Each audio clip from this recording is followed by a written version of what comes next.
तो good morning everyone, how are you guys? कैसे सब लोग? बढ़िया है। Dhaval sir very good morning, Kavita, Ritika Tripathi good morning, Mahima good morning, Suman very good morning, Pratibha good morning, yes, Sushree good morning, Priyanka good morning, science and technology good morning,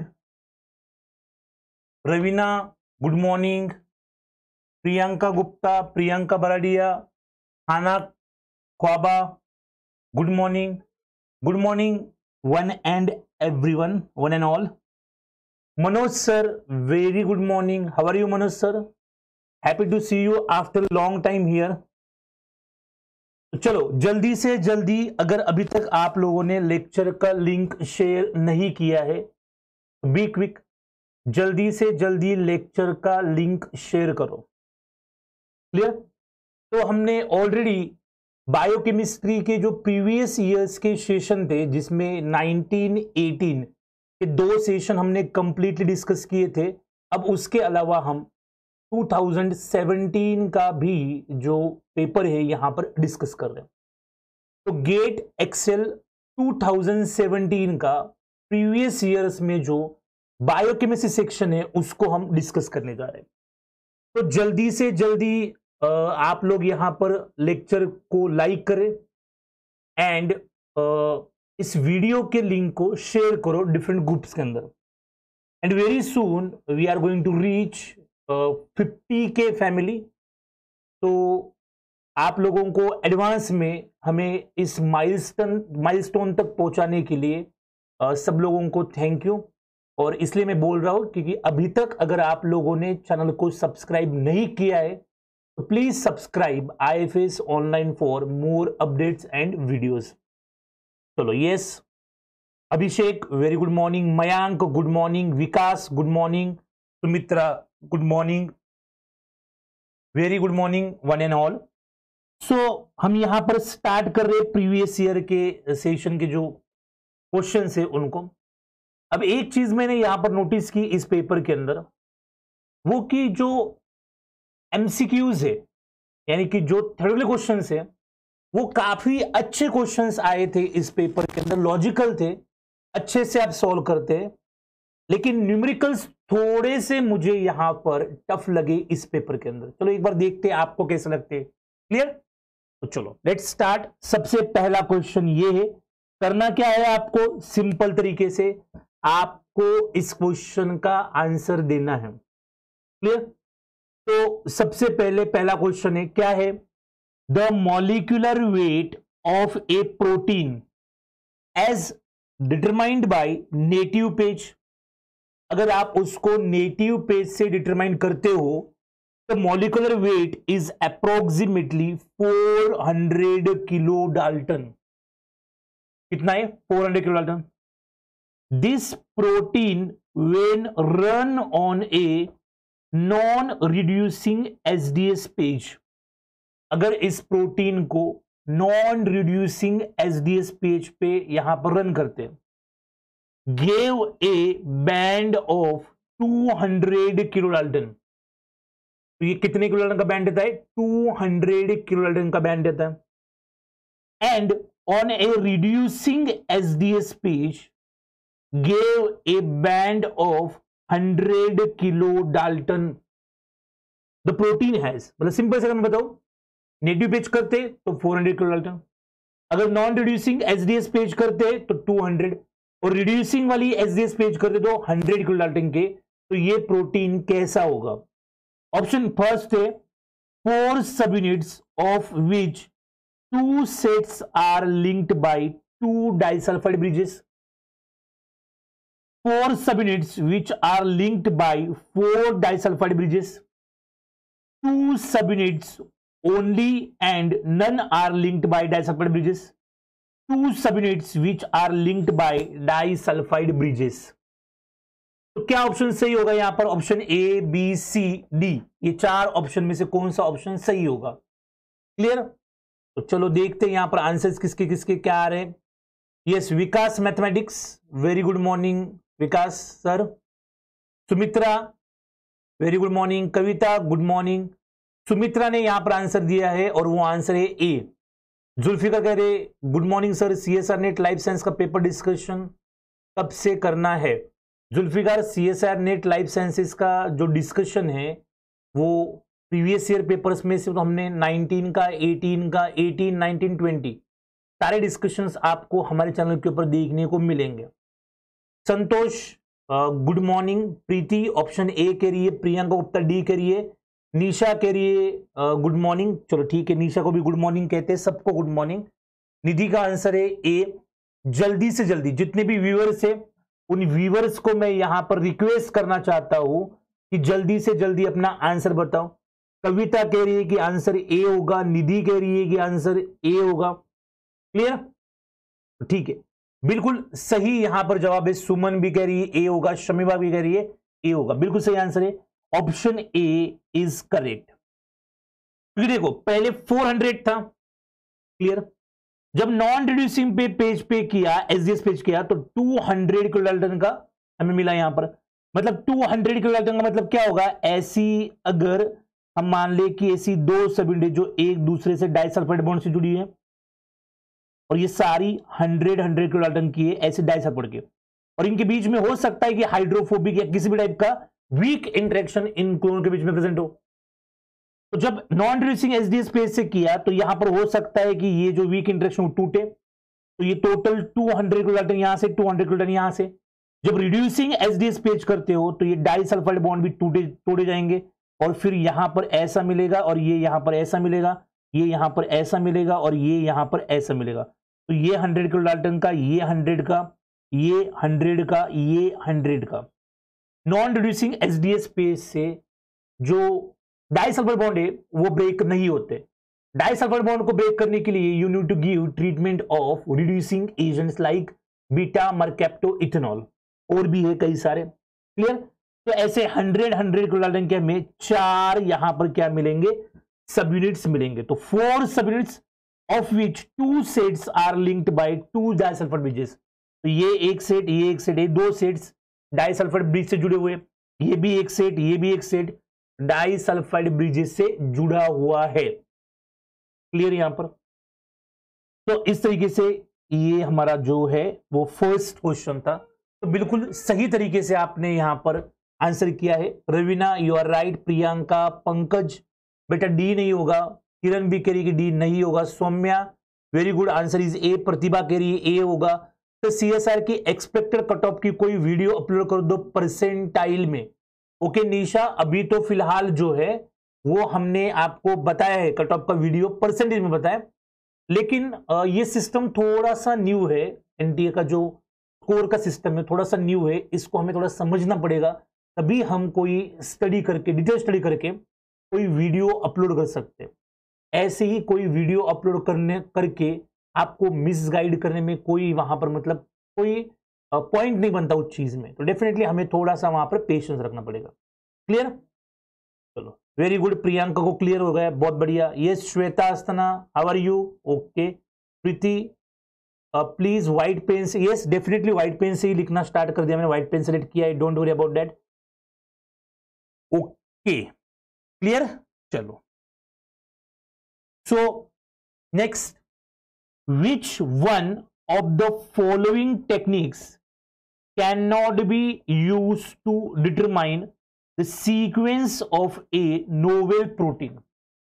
कौन सी ऐसी technique है जो novel protein के सीक्वेंस के डिटर्मिनेशन के लिए यूज नहीं होती?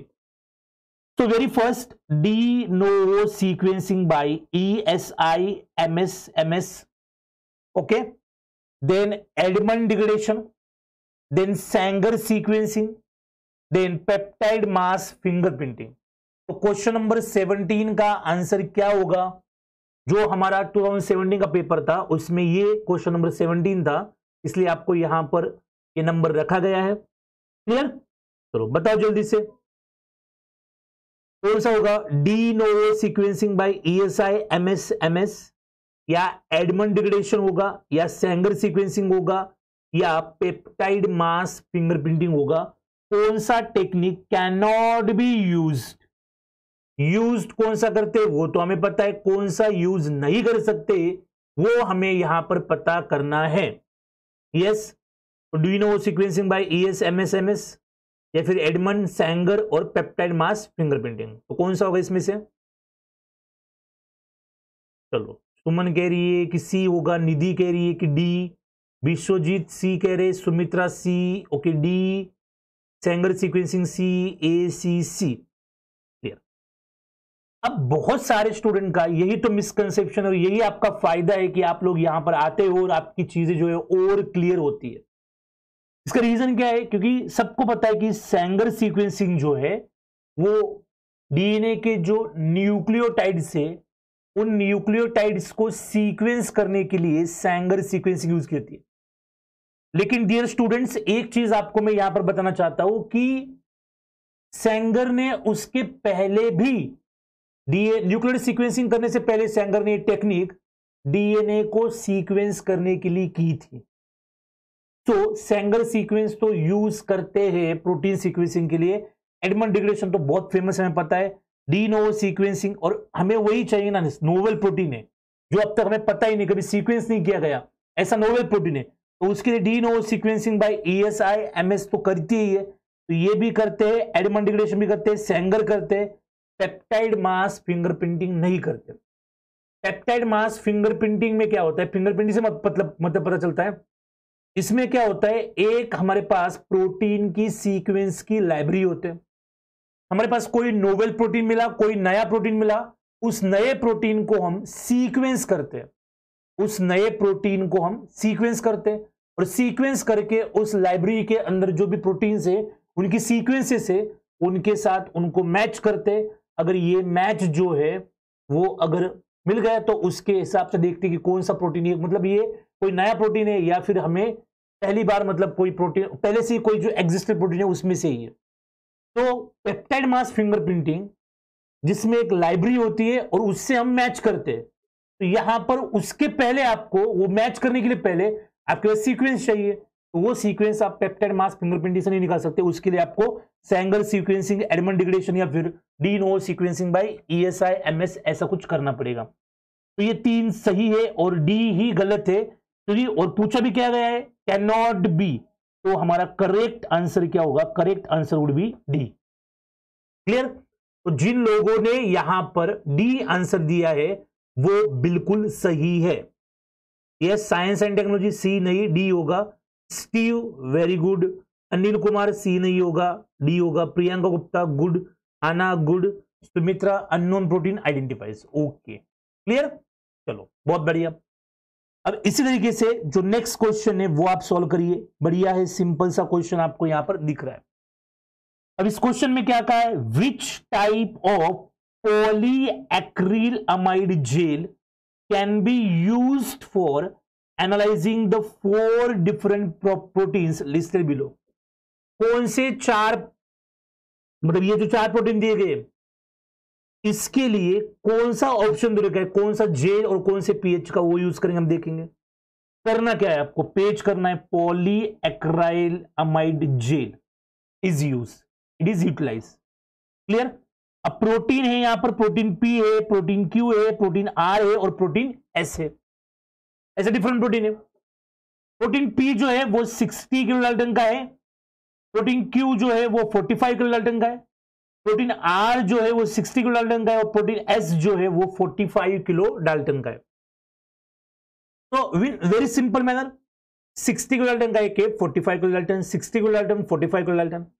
पीआई जो है वो 4 है, यहां पर 8 है, यहां पर 6 है और यहां पर 7.5 है। क्लियर? तो एक का पीआई 4 है, एक का 8 है, एक का 6 और 7.5 है। अब यहां पर सिंपल सी चीज बोलिए, क्या 20% जेल यूज करेंगे और पीएच कितना यूज करेंगे? 20% gel 3 to 10, 12% gel 3 to 10, 12% gel, pH जो है वो 4 to 7। अब आपको कौन सी जेल यूज करनी पड़ेगी? पहली चीज तो 20% वाली जेल यूज करनी पड़ेगी या 12% वाली जेल यूज करनी पड़ेगी। क्लियर?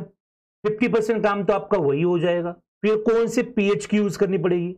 तो चलो सबसे पहले आंसर देखते।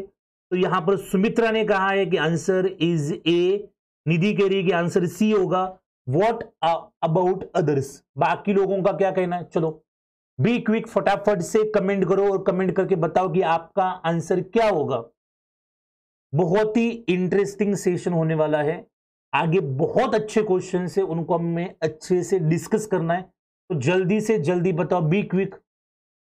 Yes Aartu, yes Aartu, good morning. Sumitra, pH is equal to P I, yes very good, बताए बताइए जल्दी, बी क्विक। चलो, और अभी तक अगर आप लोगों ने लेक्चर को लाइक नहीं किया है तो प्लीज लाइक करिए, इस लिंक को शेयर नहीं किया तो शेयर करिए, और चैनल को सब्सक्राइब नहीं किया है तो प्लीज सब्सक्राइब आईएफएस ऑनलाइन।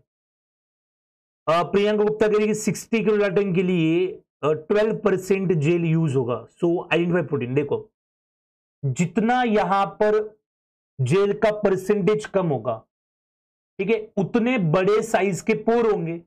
और बड़े साइज के पोर आपको क्यों चाहिए? क्योंकि बड़े साइज के प्रोटीन्स आपको यहां पर क्या करने, सेपरेट करने। 60 किलो डाल्टन, किलो डाल्टन है, 60 डाल्टन नहीं है। 60 किलो डाल्टन कोई छोटा प्रोटीन नहीं, ये काफी बड़ा प्रोटीन है। 20% जेल मतलब क्या कि परसेंटेज ऑफ जेल का बढ़ गया है, इसका मतलब वहां पर पोर साइज जो होगी वो क्या होगी, कम होगी। तो ऐसी जेल स्मॉल प्रोटीन के लिए यूज करते हैं।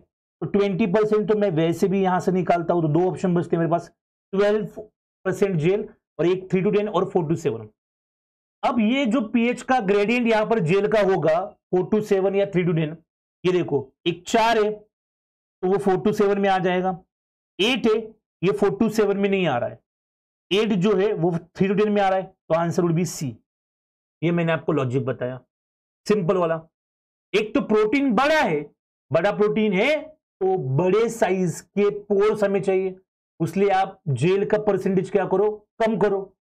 अगर छोटे प्रोटीन से आपको बाहर निकालने तो आपको ज्यादा जेल लेना पड़ेगा, क्योंकि पोर साइज ज्यादा परसेंटेज जेल में क्या होगी, कम होगी। अब मैं दिखाता हूं आपको, ये देखो, अगर यहां पर एक चार्ट दे रखा है आपको, अगर आप लोगों को 3 to 10, मतलब यहां पर आप देख सकते हो 3 to 100 मॉलिक्यूलर वेट है, तो आपको 15% जो है वो जेल कंसेंट्रेशन यूज करना है, या 10 टू, यहां पर 10 to 200 किलो डाल्टन है और हमारा इस रेंज में आता है 10 to 200, तो 12% जेल यूज करनी है। एस और नो, अगर 100 to 600 किलो डाल्टन है तो 4% है, 500 to 1500 है तो 7% है, और यहां पर 3%, 30 to 300 जो है वो 10% है। तो सिंपल तरीके से हम यहां पर कह सकते हैं कि जो हमारी रेंज है 10 to 200 किलो डाल्टन, उसके लिए हमें कितना यूज करना पड़ा है, 12% यूज करना पड़ा है। तो 12% तो आ गया हमारा यहां पर, क्लियर, ये तो आ गया, चलो 12%। अब यहां पर पीएच कितना होगा, पीएच जो है वो 3 to 10, वो कैसे चले, हमें पता है आइस, ये जो हमारा पॉलीएक्रिलामाइड जेल इलेक्ट्रोफोरेसिस है या पॉलीएक्रिलामाइड जेल है, उसके अंदर प्रोटीन जो है वहां पर अलग अलग पीएच का ग्रेडियंट होगा। अगर इस प्रोटीन का पीआई 4 है, मतलब पीएच 4 पे इसके ऊपर नेट चार्ज क्या होगा, नेट चार्ज इज 0। और अगर चार्ज के बेस के ऊपर मूवमेंट है तो वहां से आगे वो प्रोटीन मूव नहीं करेगा, 4 पे जाके ही प्रोटीन रुक जाएगा। ये प्रोटीन कहां तक माइग्रेट करेगा, अगर स्टार्ट किया है तो ये कहां तक माइग्रेट करेगा, 3 से स्टार्ट किया, 3 to 10 लिया है, 3 से माइग्रेट करके कहां पर जाकर रुकेगा, 8 तक।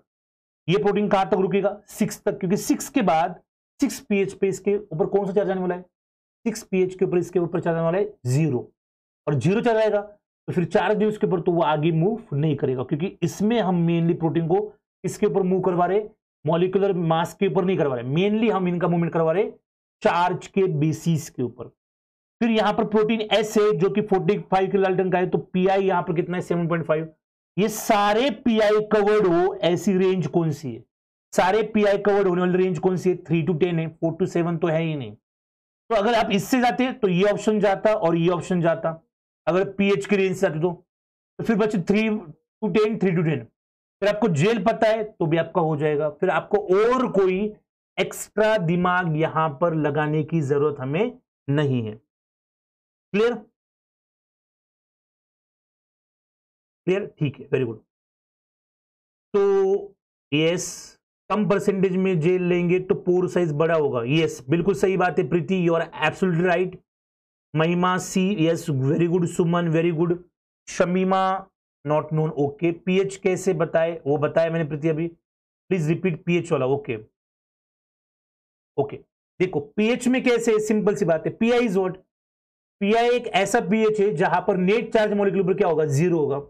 और अगर आपके पास ऐसा पीएच का ग्रेडियंट बना हुआ है 3 4 5 6 7 8 9 10, ऐसा ग्रेडियंट बना हुआ है, तो यहां पर ये इस तरीके का ग्रेडियंट अगर आपको बना हुआ दिख रहा है, तो अगर ये प्रोटीन है, कौन सा प्रोटीन, पी है, तो प्रोटीन पी सपोज यहां से माइग्रेट करना स्टार्ट करेगा, प्रोटीन पी यहां से माइग्रेट करना स्टार्ट कर देगा, और कहां तक माइग्रेट करेगा, वो 4 तक ही माइग्रेट करेगा, उसके आगे माइग्रेट नहीं करेगा। लेकिन ये प्रोटीन क्यू है जो कि 45 इसका पीआई कितना 8 है, तो यहां से ये माइग्रेट करना स्टार्ट कर दिया, तो ये 4 से जाएगा, 5 से जाएगा, 7 से जाएगा, और 8 तक जाके ये क्या करेगा, रुकेगा, इसके आगे इसका मूवमेंट नहीं होगा। क्लियर है? तो इस तरीके से अगर एक हाइपरलिगी समझने की कोशिश करे तो चलो moving on to the next, simple सा है, the number of fragments generated when the peptide, ये पेप्टाइड है, is subjected to complete digestion with trypsin are. अगर इस वाले पेप्टाइड को आप कंप्लीटली डाइजेस्ट करते हो ट्रिप्सिन से, तो फिर आपको कितने फ्रैगमेंट मिल सकते हैं। सबसे पहले आपको पता चाहिए ट्रिप्सिन कट कब लगाता है, ट्रिप्सिन कट लगाता है लाइसिन एंड अर्जिनिन के बाद। हमें पता है लाइसिन का एल नहीं, लाइसिन का के है, और अर्जिनिन का क्या है, आर है। तो इस लेटर में आपको के एंड आर ढूंढना है। क्लियर? तो अगर मैं हाईलाइट करूं तो A N D C Q E G, yes K आ गया, एक बार के आ गया, एफ एम एल के आ गया, clear, P D T W R आ गया अर्जिनिन, और फिर यहां पर Y V S F M R आ गया। तो यहां पर 4 जगह पर कट लग सकता है, और जब भी 4 कट लगेंगी तो कितनी पेप्टाइड बनेगी, 5 पेप्टाइड बनेगी। एम आई राइट? बिल्कुल नहीं, बिल्कुल गलत है। इसमें और एक चीज हमें बहुत अच्छे से ध्यान में रखनी पड़ती है, कौन सी, ट्रिप्सिन जो है लाइसिन अर्जिनिन के बाद कट करता है तब, when it is not followed by proline. Lysine या अर्जिनिन के बाद प्रोलीन नहीं होना चाहिए। तो यहां पर there should not be proline, shouldn't be proline after lysine and arginine. तो यहां पर लाइसिन है, आगे क्या है, एफ है, तो प्रोलीन नहीं है, तो यहां पर एक कट लगेगा, यहां पर एक कट लग गया। फिर आगे यहां पर लाइसिन है लेकिन प्रोलीन है, तो कट नहीं लग सकता।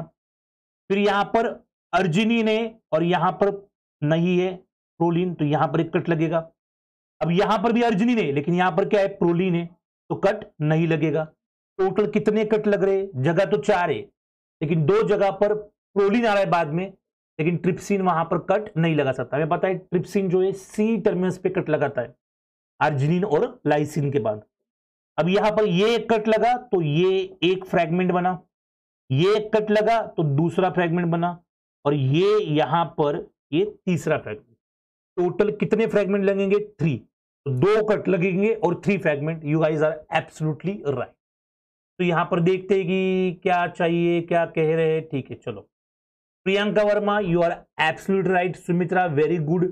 सुप्रिया गलत हो गया, 2 नहीं 3 होंगे, कट 2 लगेंगे लेकिन 3 होंगे। Himanshi you are right, okay.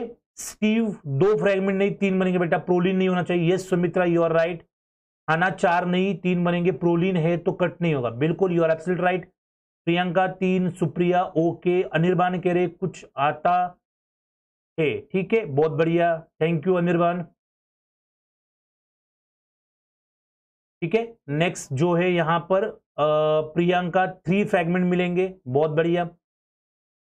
Then Shweta proline क्या है, ओके हाँ, यस वेरी गुड प्रियंका, और मैं प्रोलीन के पास, ओके बहुत बढ़िया, 3 ओके। Very good. 5 नहीं होंगे शमीमा, 3 होंगे। Yes very good Rituparna. Okay चलो very good. Shamima, Shweta and Shamima, very good. Clear है यहां पर? तो इस तरीके से हम यहां पर क्या कह रहे, तो इसका आंसर क्या होगा? 3। 3 फ्रैगमेंट बने। नेक्स्ट अगर हम यहां पर देखें, puromycin is a structural analogue of. Puromycin किसका स्ट्रक्चरल एनालॉग है? Alanyl tRNA, tyrosyl tRNA, methionyl tRNA और ग्लाइसिल टीआरएनए। तो ये किसका है? जल्दी से जल्दी कमेंट सेक्शन को एक्सप्लोर करो और कमेंट सेक्शन में मुझे बताओ कि प्यूरोमाइसिन जो है, पुरोमाइसिन, वो किसका एनालॉग है। ठीक है, thank you so much Shweta Asthana for your appreciation.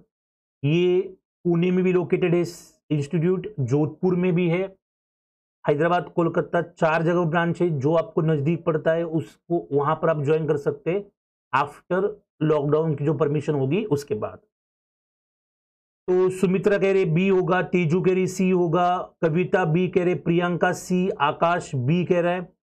महिमा ओके ओके, कोई बात नहीं महिमा, इट्स ओके, होता है ऐसा। तो सब लोग कह रहे हैं यहां पर, मोस्ट ऑफ लोग कह रहे बी होगा। Yes you guys are right, tyrosyl tRNA. Actually वो अमाइनो असाइल टीआरएनए जो है, ये देखो, ये अमाइनो असाइल टीआरएनए का स्ट्रक्चर है, उसके जैसा दिखता है यहां पर। ये पुरोमाइसिन है, पुरोमाइसिन का स्ट्रक्चर जो है वो अमाइनो असाइल टीआरएनए है। अमाइनो असाइल टीआरएनए जो कहां पर आता है, जो हमारी एपीई साइट होती है उसमें से ए साइट के ऊपर आता है।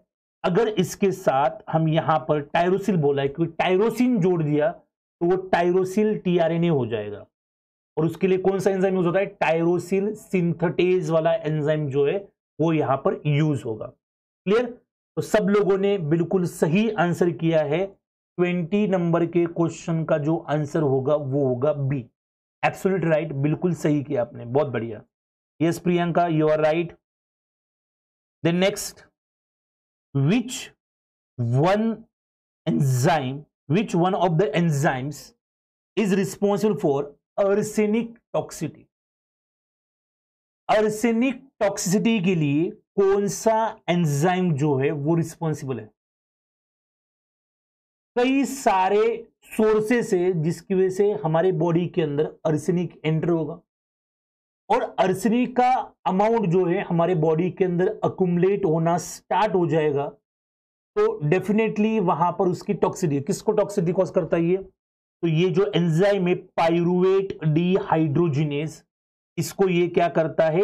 इनिबिट करता है। तो आंसर करेक्ट क्या होगा हमारा? डी। तो देखो, एक हमारा ग्लाइकोलिसिस में पाइरुवेट बना, और इस पाइरुवेट से आगे एसिटिल को ए बनाने का काम एक एंजाइम करता है, और यहां पर एक CO2 भी निकलता है, और यहां पर काम कौन सा एंजाइम करता है?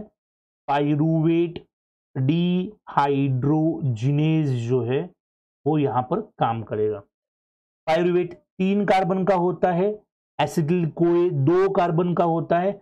एक कार्बन पाइरुवेट का यहां पर in the form of CO2 चला गया, और यहां पर बना क्या? एसिटिल कोए जो 2 कार्बन का है। तो पाइरुवेट टू एसिटिल कोए जो कि लिंकेज स्टेप है ग्लाइकोलिसिस एंड क्रेब्स साइकिल के बीच में, उसको कैरी आउट करता है पाइरुवेट डिहाइड्रोजिनेज, और उसका जो इनिबिटर है वो कौन है? यहां पर आर्सेनिक जो है वो इस एंजाइम को इनिबिट करता है। क्लियर? तो इस तरीके से ये यहां पर काम करेगा। तो Sumitra, Vishwajeet, Kavita, Aartu, Priyanka, Shamima, then Teju, Raveena, Sushmita, science and technology, Mahima, Deepak, good morning. Yes you guys are absolutely right, बिल्कुल सही जवाब दिया है आपने यहां पर, और 21 नंबर के क्वेश्चन का आंसर है हमारा डी। बिल्कुल सही बात है। Clear? Next, which one is true for Calvin cycle? कौन सा केल्विन साइकिल के लिए ट्रू है? तो सबसे पहला, glycerol three phosphate is generated in this cycle. B, CO2 is not consumed in this cycle. C, this is a reductive pentose phosphate cycle. Ribose 5-phosphate is a carboxylation substrate in this cycle. तो be quick 22 का answer क्या होगा? Comment section में comment करके बताओ. Very good, बताओ जल्दी से. बी क्विक फटाफट से बताओ. Yes, so pyruvate dehydrogen is responsible for toxicity. Pyruvate dehydrogen is not responsible for toxicity. जो अर्सेनिक है, arsenic is inhibiting pyruvate dehydrogenase, जो काम नहीं कर रहा है पायरुवेट डिहाइड्रोजिनेज, इसलिए वहां पर लिंकिंग स्टेप नहीं हो रहा है और आगे एनर्जी जनरेट नहीं हो पा रही है और फिर दिक्कत आ रही है. तो अर्सेनिक टॉक्सिसिटी कॉज कर रहा है. ठीक है, तो यामिनी कह रही है कि सी आंसर होगा, निकुंज कह रहे सी होगा, नेहा सी कह रही है, आरती सी कह रही है. ओके सर, बार्क में भी हाँ ऐसे ही क्वेश्चन आते हैं, इसी टाइप के क्वेश्चन आते हैं. प्रीति सी कह रही है, प्रियंका, विश्वजीत, कविता, सब लोग कह रहे हैं कि सर सी है. तो very good, C is the correct option. Glycerol three phosphate is generated in cycle. Glyceraldehyde, glyceraldehyde, glyceraldehyde 3-phosphate is generated in this cycle. CO2 is not consumed in this cycle. Obviously RUBP के ऊपर हम क्या जोड़ते हैं? CO2 जोड़ते हैं, और तब जाके यहां पर क्या बनता है? 3PGA के 2 मॉलिक्यूल बनते हैं, 3-फॉस्फोग्लिसरिक एसिड. और यहां पर कौन सा एंजाइम यूज होता है? रूबिस्को. केल्विन साइकिल में तो यूज करते हैं CO2 को. और कुछ मंथ्स पहले इसी चैनल के ऊपर मैंने फोटोसिंथेसिस का लेक्चर लिया था, तो उसमें मैंने आपको ये सारे नेम्स लिखवा के दिए थे. This is reductive pentose phosphate pathway, सारे लिखवा के दिए थे. राइबोस 5-फॉस्फेट नहीं, राइब्यूलोज 1,5-बिसफॉस्फेट, राइबुलोज 1,5-बिसफॉस्फेट. तो ये RUBP है ना, this is ribulose one five bisphosphate. It is a CO2 acceptor और कार्बोक्सिलेशन में इन्वॉल्व होता है. तो करेक्ट आंसर जो होगा वो होगा सी. क्लियर? तो very simple. Then moving on to the next question, question number 23. Administration of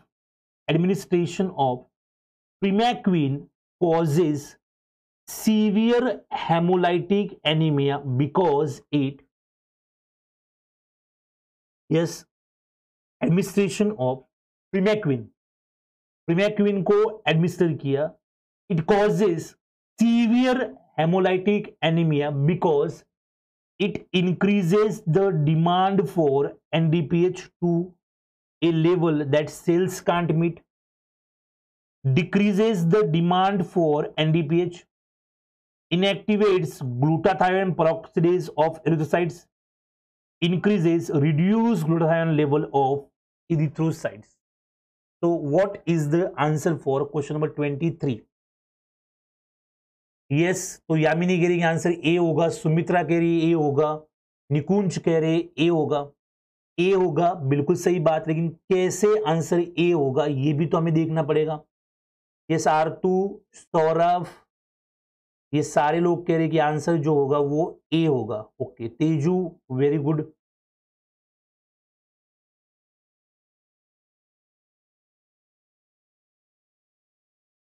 ठीक है, बढ़िया है, बहुत बढ़िया.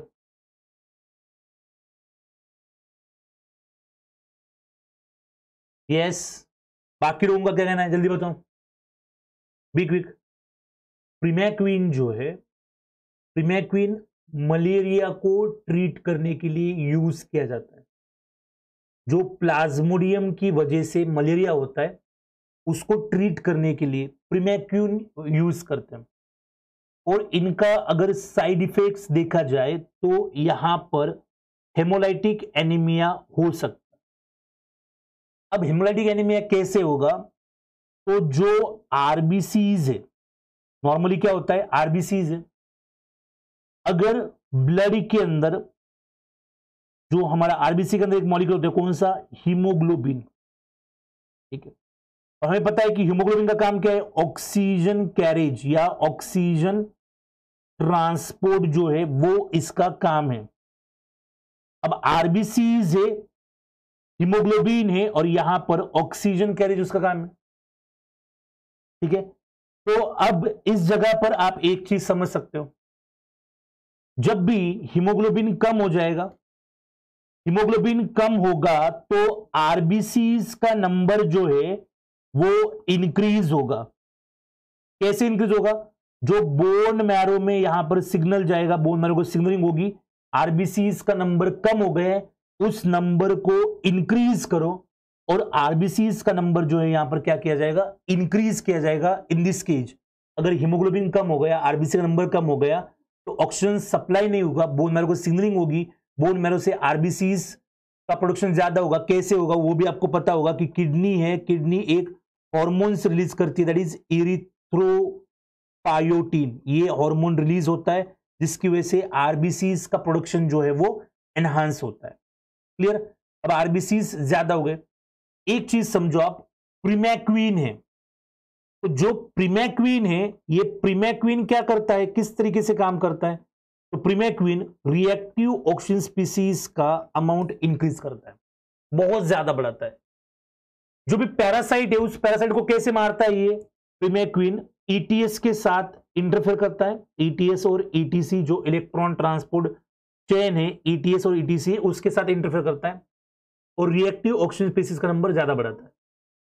एक सिंपल सी बात है, अगर प्रीमैक्वीन की वजह से जो रिएक्टिव ऑक्सीजन स्पीसीज है उनका नंबर इंक्रीज हुआ है, एनहांस हुआ है, ये कैसे हुआ, इसका मैकेनिज्म अभी तक अनक्लियर है, it is still unclear. You have chance, अच्छे से जीआरएफ लो, रिसर्च करो, पता करो कि कैसे होता है।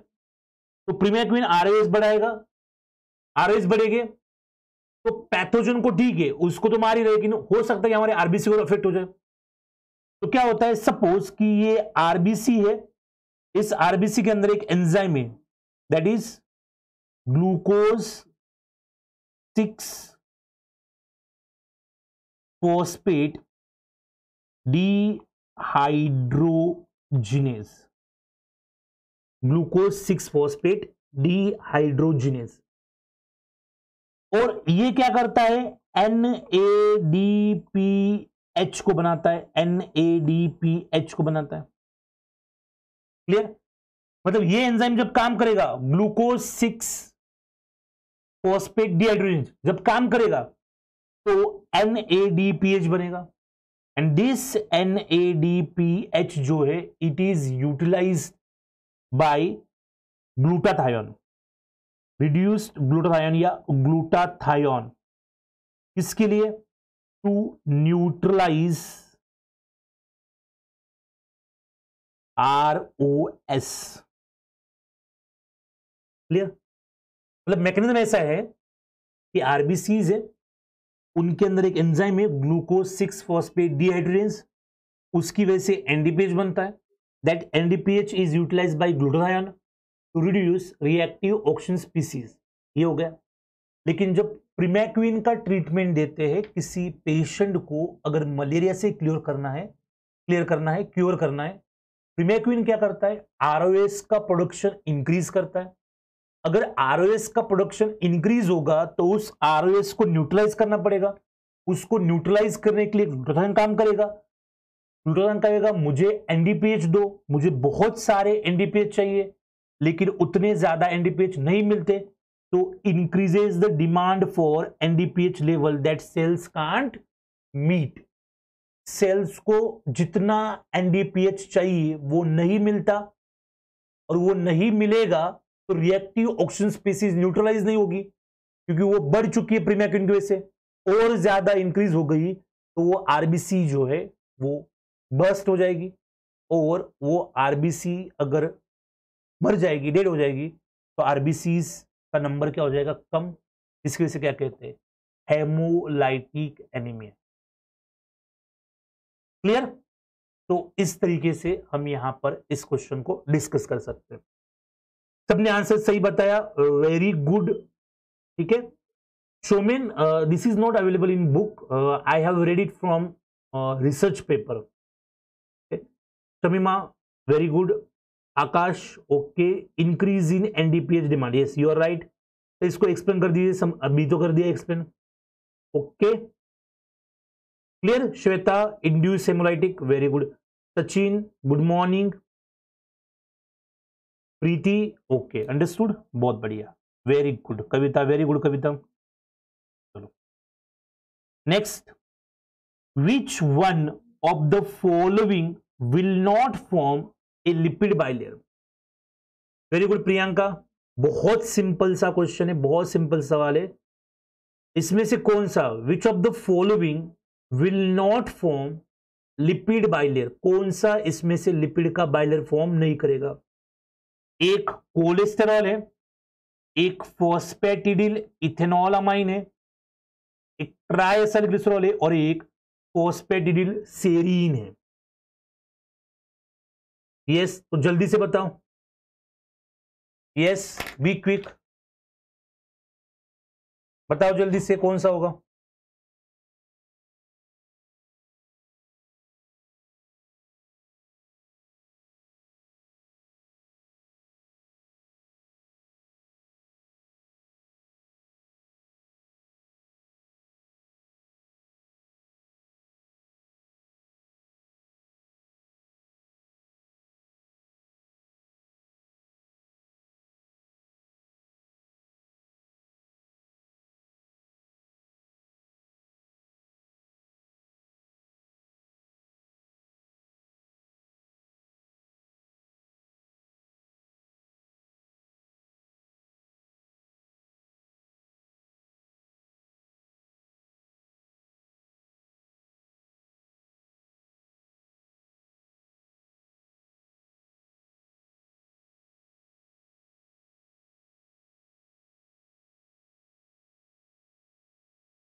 क्लियर, तो क्या बताया आंसर आप लोगों ने? यस, तो इजी कह रहे हैं लेकिन क्या है आंसर? अनीश कह रहा है सी, बिश्वजीत, रवीना, अनीश, ओके बहुत बढ़िया, कविता, दीपक, श्वेता, ओके, सब लोग अच्छा कर रहे हैं, बहुत बढ़िया। ट्राई असाइल ग्लिसरॉल, TAG, जो कि यूजुअली एनर्जी के फॉर्म में स्टोर किए जाते हैं, फैट उनको कहते हैं हम एडिपोज टिश्यू के अंदर, तो वो नहीं होते। बाकी तो हमें पता ही है कि इसके अंदर अगर आप देखोगे तो कोलेस्टेरॉल जो है वो तो आपको दिख ही रहा है, मेम्ब्रेन के अंदर कोलेस्टेरॉल होता ही है। फॉस्फोलिपिड्स यहां पर लिख रहे हैं, इसमें से एक फॉस्फोलिपिड जो है वो फॉस्फेटिडिल इथेनोमाइल है और फॉस्फेटिडिल सेरीन भी एक है। इसके अलावा फॉस्फेटिडिल इनोसिटोल है, phosphatidyl ethanolamine, phosphatidyl serine, phosphatidyl inositol, then कई सारे, ठीक है, स्पिंगोमाइलिन वो भी है। तो इसमें TAG कहीं पर भी दिखता, जो टैग है try acyl glycerol, it is stored in the adipose tissue, तो सी जो है वो हमारा आंसर नहीं होगा। क्लियर, चलो नेक्स्ट क्वेश्चन नंबर 25, इसको करिए, इजी है, सिंपल सा है।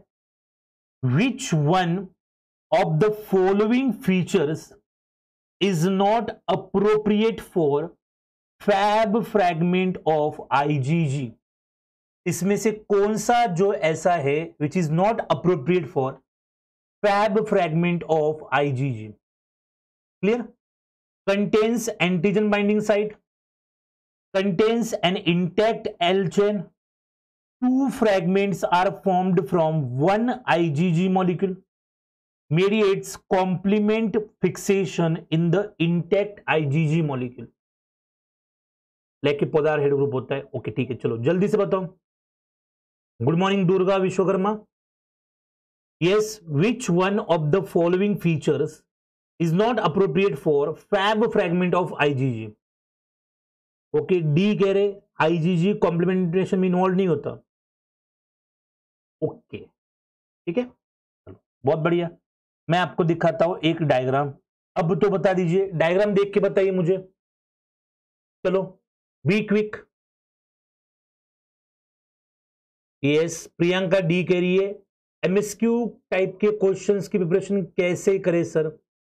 दुर्गा, आप एमएसक्यू प्रिपेयर करना चाहते हैं तो आईआईटी जाम बायोटेक्नोलॉजी के जो क्वेश्चन पेपर से प्रीवियस ईयर के, आप एक बार उनको देखिए। एमएसक्यू टाइप के क्वेश्चंस वहां पर आपको देखने को मिलेंगे। आईआईटी जाम बायोटेक्नोलॉजी के प्रीवियस ईयर्स के क्वेश्चन देखिए, उसमें एमएसक्यू टाइप क्वेश्चंस आते हैं। अभी गेट ने अभी स्टार्ट किया है तो उसके लिए आप वहां पर देख सकते हो उस हिसाब से। चलो इसका आंसर बताओ क्या है। अंकिता कह रही डी। ओके, आरतू शर्मा 4 कह रही है, कविता वर्मा डी, रवीना ए कह रही है, महिमा डी कह रही है। ओके, तो मोस्ट ऑफ द पीपल जहां पर कह रहे डी होगा। चलो पहले देखते, कंटेन्स एंटीजन बाइंडिंग साइट। अब देखो पहली चीज तो, अब यहां पर आप देख रहे हो ये डायग्राम, इसमें यहां से यहां तक का क्या है, फैब है, fragment for antigen binding, this is Fab. और ये जो पोर्शन है दिस इज एप्सी पोर्शन। ये जो पोर्शन है कौन सा है, वो एप्सी। कंटेन्स एंटीजन बाइंडिंग साइट, हाँ है ना एंटीजन बाइंडिंग साइट। ये देखो ना, ये antigen with in the antigen binding site, तो किसके पास है, फैब के पास ही है। तो ये जो है बिल्कुल सही है, पहला जो है वो बिल्कुल सही है। Contains an intact L chain, contains an intact L chain, तो एल मतलब कौन सी, लाइट चेन। तो आप देख रहे हो यहां पर लाइट चेन जो है, तो कंप्लीट लाइट चेन है, यहां पर इंटैक्ट लाइट चेन है, तो बिल्कुल सही बात कह रहे हैं। 2 fragments are formed from 1 IgG molecule. सही बात है ना, क्या गलत है इसमें, गलत तो कुछ भी नहीं, बिल्कुल सही है। ये देखो, ये एक यहां पर बना हुआ है और एक यहां पर बना हुआ है, तो ये 1 है और ये 2 है। Mediates complementation in the intact IgG molecule. देखो एक चीज समझो यहां पर आप लोग, इंपॉर्टेंट, कॉम्प्लीमेंट एक्टिवेशन का काम एप्सी फ्रैगमेंट का होता है। तो कॉम्प्लीमेंट एक्टिवेशन जो है वो आईजीजी नहीं, यहां पर आईजीजी ही करती है, लेकिन आईजीजी का एप्सी फ्रैगमेंट करवाता है। क्लियर? फिर एनईटी क्वेश्चन समझ नहीं आते, एक बार उनका भी बता दीजिए। हाँ करेंगे महिमा, उनको भी डिस्कस करेंगे। You are welcome Aartu Sharma. Clear? तो इस तरीके से यहां पर इसका करेक्ट आंसर कौन सा होगा, सी जो हमारा है वो बिल्कुल सही है। 2 होते, डी गलत है और गलती पूछा है हमें, इज नॉट अप्रोप्रिएट, तो आंसर जो हमारा होगा करेक्ट क्या होगा, डी होगा। क्लियर? यस, सुमन राठौर डी, वेरी गुड, बहुत बढ़िया। नेक्स्ट रवीना खारे, ओके बहुत बढ़िया। अब एक यहां पर न्यूमेरिकल है, उसको सॉल्व करने की कोशिश करते हैं। द ड्यूरेशन ऑफ, ध्यान से समझने की कोशिश करिए, ठीक है, अगर आपको आता है तो बहुत अच्छी बात है, आप करिए, मेरे साथ करिए, समझने की कोशिश करिए अच्छे से। The duration of DNA synthesis S phase in plant cell is 11 hours. ठीक है, तो टोटल ड्यूरेशन रिक्वायर्ड, और ऐसा कह सकते total time taken for DNA synthesis, ऐसा लिखते हैं, total time taken for DNA synthesis कितना है, 11 hours. And DNA replicated at the rate of 100 base pair पर फॉर्क। तो एक फॉर्क पे क्या होता है, 100 बेस पेयर्स पर सेकेंड, 1 सेकेंड में 100 बेस पेयर, और इट इज पर फॉर्क। एक फॉर्क में क्या करते हैं यहां पर 100 base pair. A plant species has about 3 × 10⁻10 base pair genome.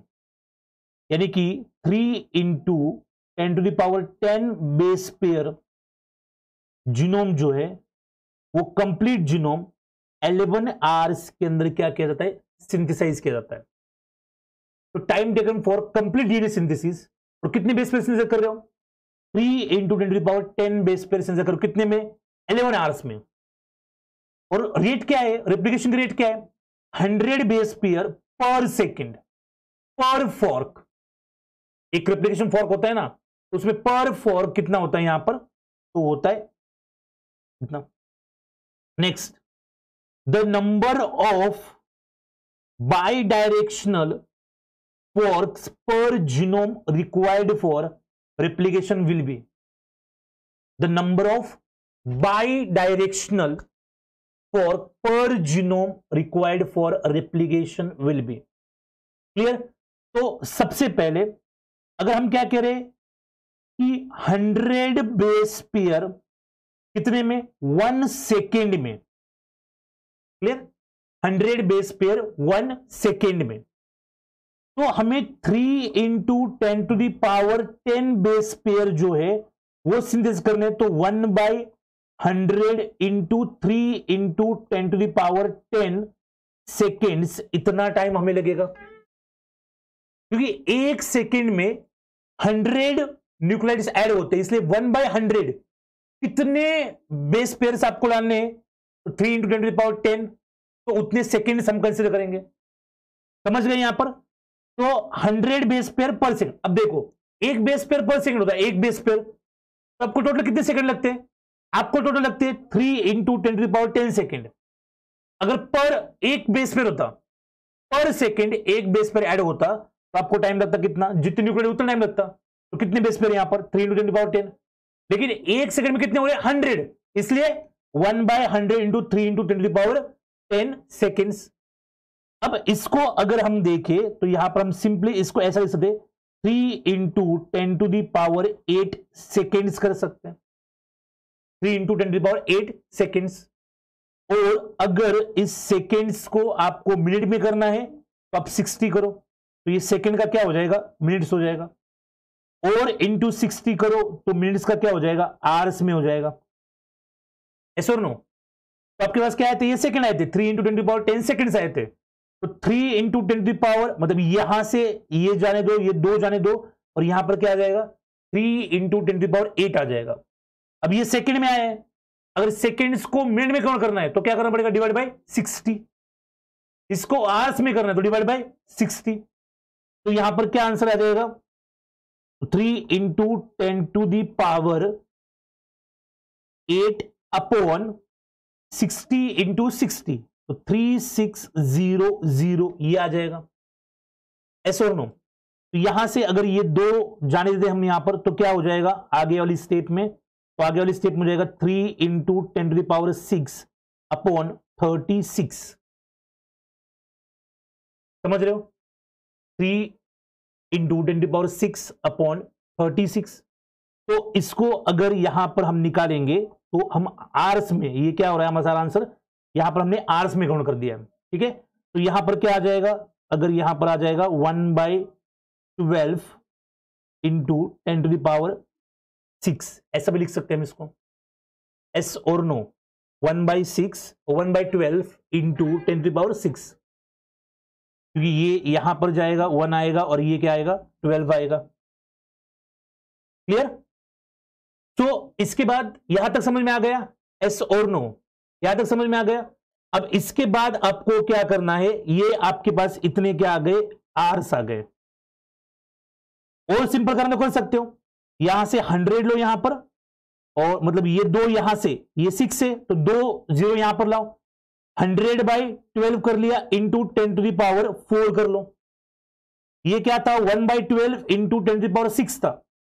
अब 6 था तो 2 0 यहां पर लाए तो क्या हो गया 4, तो 100/12 इंटू 10⁴, तो ये कितना आ जाएगा, 100/12 करो, तो 100 ये यहां से आएगा, तो ये अप्रोक्सीमेटली कितना आएगा, 8 आएगा। फिर और जो बचते हैं 9, 4 बचते हैं, 4 0 होगा, तो ये 3 आएगा और 3 आएगा और 3 आएगा, तो इस तरीके से आएगा। तो यहां पर अप्रोक्सीमेटली 8.33 इंटू 10⁴ आवर्स इतना टाइम आपको यहां पर लगेगा अगर एक रेप्लिकेशन फोर्क काम करेगा। If one replication fork works,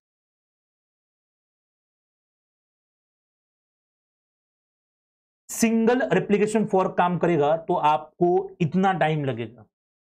तो अब सिंपल तरीके से आपको करना क्या है, कुछ नहीं करना, 8.33 इंटू 10⁴ अपॉन 11 करो। क्यों इतने आवर्स लग रहा है अगर एक फोर्क होगा, लेकिन हम क्या कह रहे हैं कि 11 घंटे में हमने पूरा कर दिया। अगर एक फोर्क काम करेगा, सिंगल फोर्क काम करेगा, एक सिंगल फोर्क काम करेगा तो 8.33 इंटू 10⁴ आवर्स इतने टाइम लगेंगे। लेकिन ये कह रहे हैं कि नहीं, पूरा डीएनए 11 आवर्स में होता है, तो ठीक है ना, 8.33 इंटू 10⁴ अपॉन 11 कर दो, आपको क्या मिलेंगे, नंबर ऑफ रेप्लिकेशन फोर्क। तो अगर आपको ये स्टेप से मैं थोड़ा लिख के बताता हूं, ये यहां पर 1 फोर्क, तो यहां पर क्या कर सकते, number of forks equal to number of replication fork is equal to number of replication fork is equal to 8.33 into 10⁴ hours upon क्या करना पड़ेगा, 11। क्लियर, तो इतना सॉल्व करो, इसको आराम से आ जाएगा। क्लियर, तो इसको सॉल्व करेंगे तो आपका आंसर जो है वो अप्रोक्सीमेटली 7575 ऐसा आना चाहिए।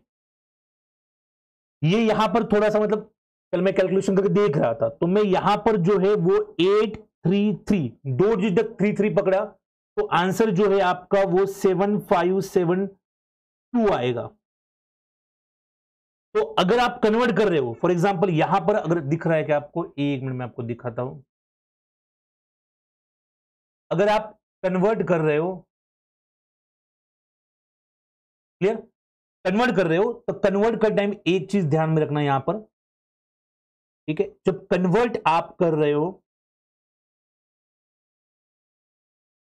तो ये देखो 10⁴ है और यहां पर 8.33 है, तो इसको आप ऐसा करो, 8 एक यहां से 0 लाओ तो 3 करो, और एक 0 लाओ, 3 करो, और एक 0 लाओ, यहां पर 3 करो, और फिर यहां पर और एक 0 लाओ तो 0 करो, और अपॉन 11 करो।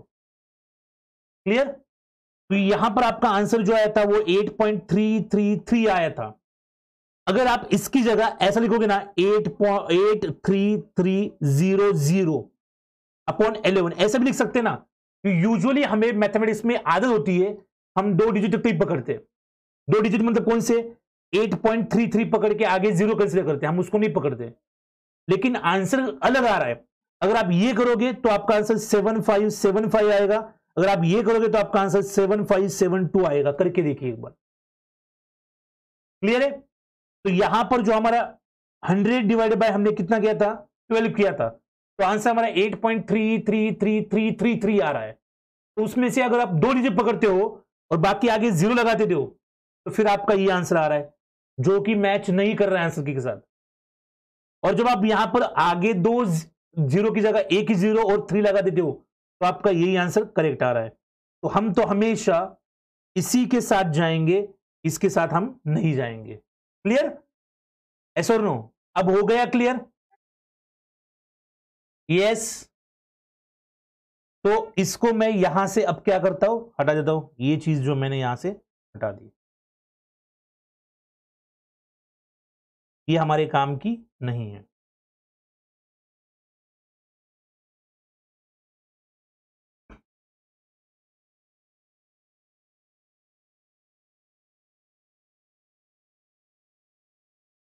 क्लियर है, यस और no.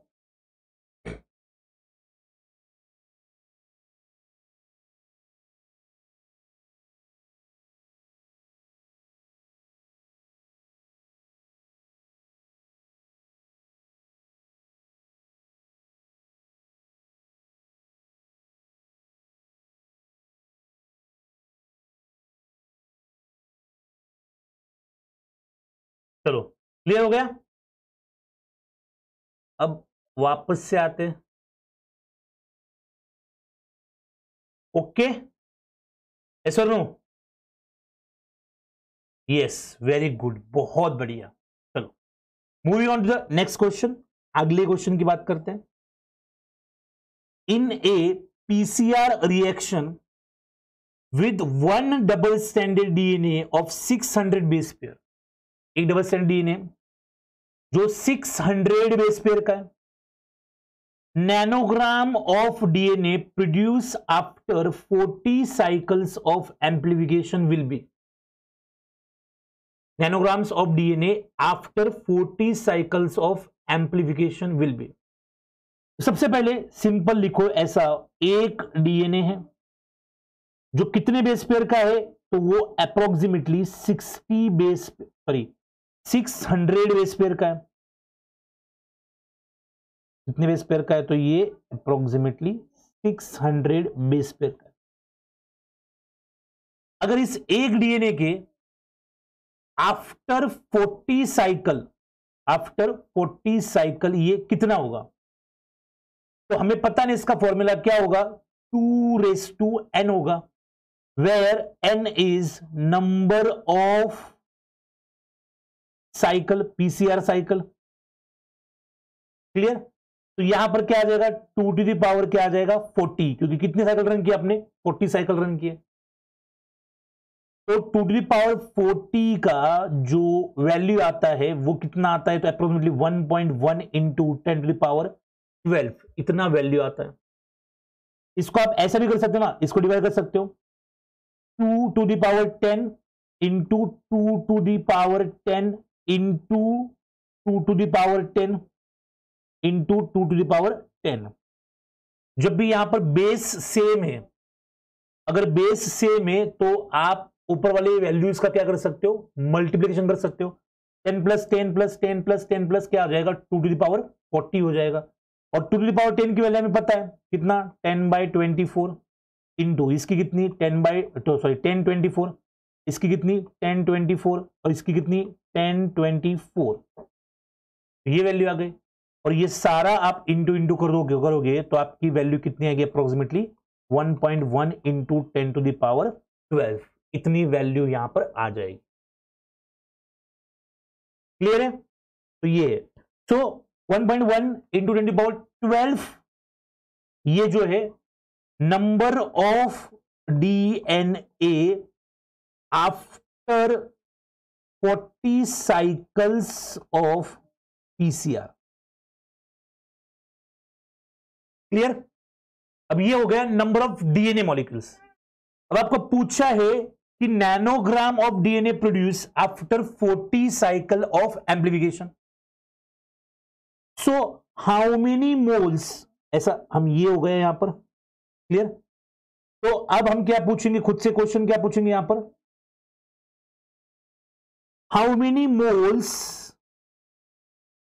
Many moles are present in 1.1 into 10 to the power 12।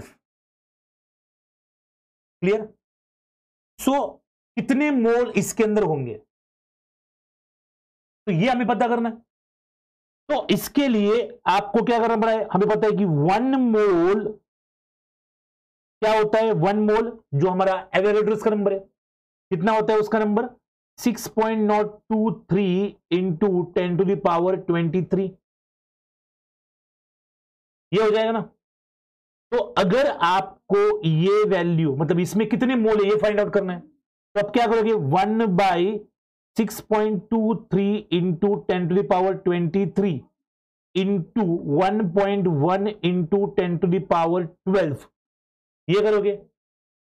एक मोल जो है, एक मोल उसमें कितने होते हैं, 1 mole is equal to 6.023 into 10 to the power 23, ये होता है 1 मोल। और हमें कितने मिले, हमें मिले इतने नंबर ऑफ डीएनए मॉलिक्यूल्स। तो इसमें कितने मोल से ये हम पता करने की कोशिश कर रहे हैं। क्लियर? अगर थोड़ा सा सिंपल तरीके से इसको समझने की कोशिश करें तो ये ऐसा भी तो यहां पर आ सकता है कि चलो ये कर लिया, अब ये 10 टू द पावर 23 यहां पर है और यहां पर कितना है 10 टू द पावर 12 है, ऐसे और नो 10 टू द पावर 12 है।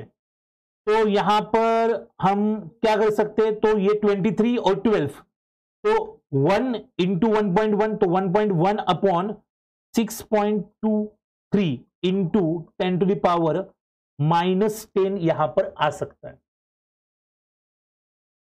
सॉरी -11 आएगा।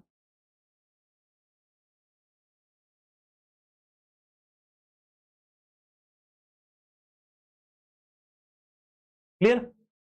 ये 23 है और ये कितने 12 है, तो यहां पर क्या आएगा -11। अब इसको 1.1 है तो इसको 11 कर देते हैं, 11 6.03 इंटू 10 टू द पावर -10 करते इसको। क्लियर?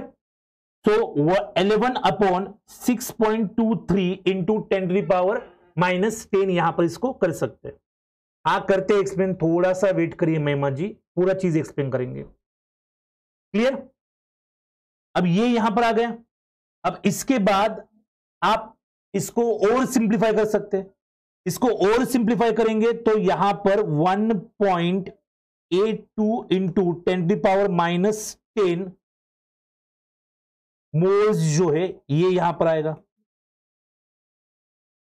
अब देखिए इसमें आप 1.1 ला सकते हो, आपको लिखना है तो 1.1 से लिखो, नहीं तो सीधा आप 1 से भी लिख सकते हो। डिपेंड करता है कि आप यहां पर 10 टू द पावर 10 लिखना चाहते हो या फिर आप 10 टू द पावर 12 लिखना चाहते हो। ये देखो यहां पर 10 टू द पावर 12 लिखना चाहते हो या फिर यहां पर आप 10 टू द पावर 11 लिखना चाहते हो, उसके ऊपर डिपेंड करता है ना।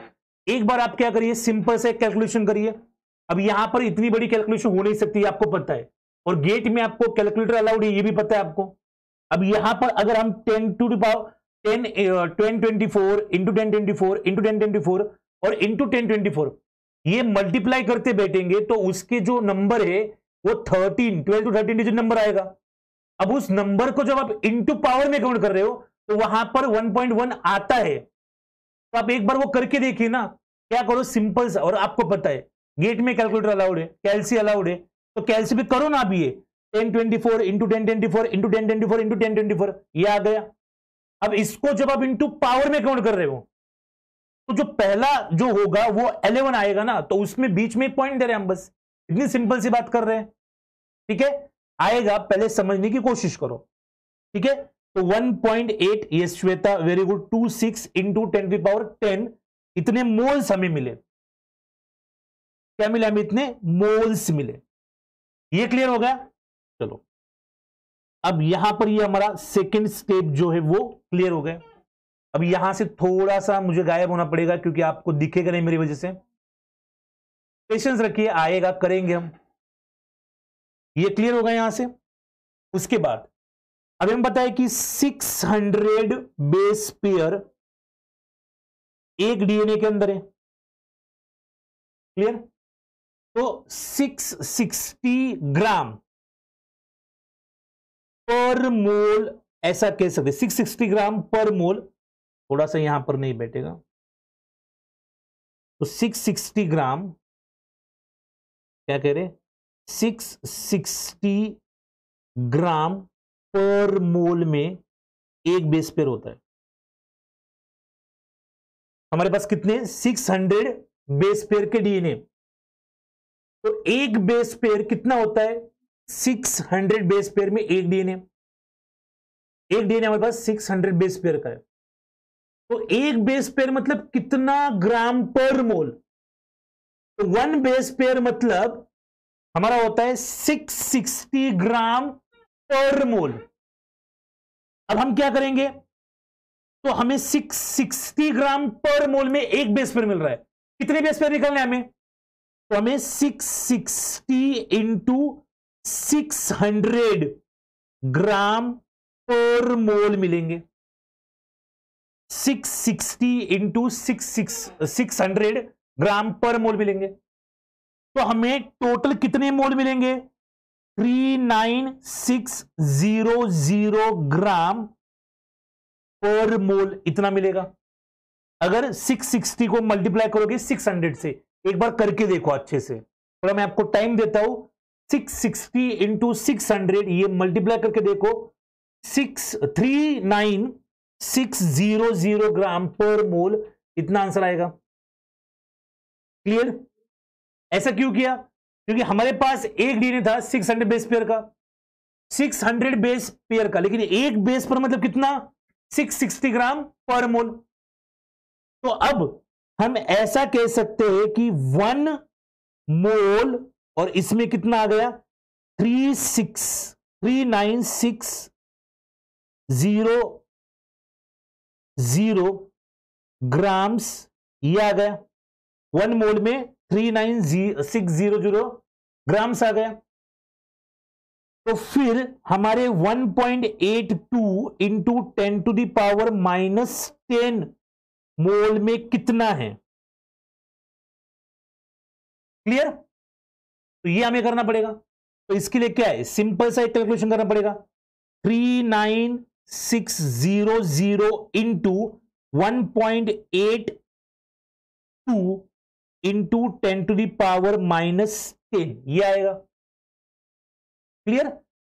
तो ये क्या आ गया हमारा? इतना हमारा ग्राम्स आ गया, इतना हमारा ग्राम्स आ गया। एस और नो? तो अब क्या करेंगे यहां पर? इसको अगर सॉल्व करेंगे, इसका और इसका मल्टीप्लिकेशन करके देखो। क्लियर? इसका और इसका जो है आप मल्टीप्लिकेशन करके देखो। तो एक क्या करते हैं हम चीज, एक पॉइंट इधर लेते हैं, यहां का 10 टू पावर 10 है ना, तो एक पॉइंट इधर लेते हैं, तो यहां पर ये अगर इसको मल्टीप्लाई करेंगे और एक पॉइंट यहां का इधर लेंगे, तो अप्रोक्सीमेटली आपको 724 पॉइंट, थोड़ा सा ऊपर लिखता हूं,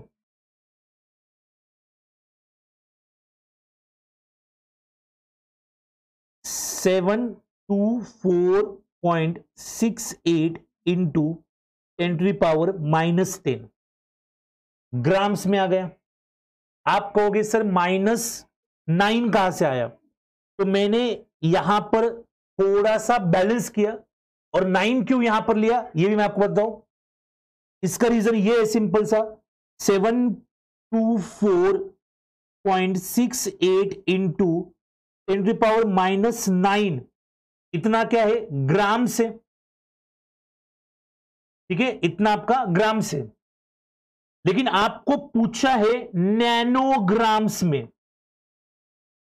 किसमें पूछा आपको? नैनोग्राम्स में। तो नैनोग्राम्स में निकालने के लिए इस ग्राम को अगर नैनोग्राम में कन्वर्ट करना है, तो आपको इनटू करना पड़ेगा 10 टू द पावर 9, तो जाके आपका क्या हो जाएगा?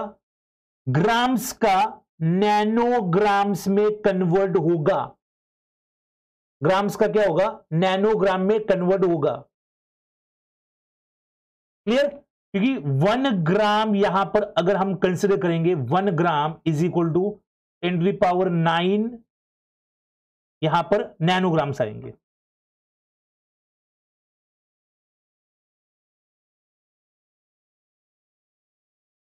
समझ रहे हो? एक चीज समझो, तो ये हमारी वैल्यू थी 724.68 into 10 to the power -9 grams, इतनी आई थी। लेकिन हमें ग्राम्स में नहीं चाहिए, हमें किस में चाहिए? नैनोग्राम्स में। तो सिंपल तरीके से इस ग्राम्स को नैनोग्राम में कन्वर्ट करने के लिए इंटू 10 टू द पावर 9 कर दिया, तो यहां से ये और ये जाएंगे, तो पीछे जो हमारा आंसर बचता है वो कितना बचता है? 724.68, यानी कि अप्रोक्सीमेटली वही आ रहा है हमारा, 725 के आसपास इसकी वैल्यू होगी। तो आंसर, एक बार आंसर की में कंफर्म करिए, 724.68 ये जो है, ये हमारा आंसर जो है यहां पर आएगा। क्लियर? ओके, तो क्या कह रहे हैं यहां पर?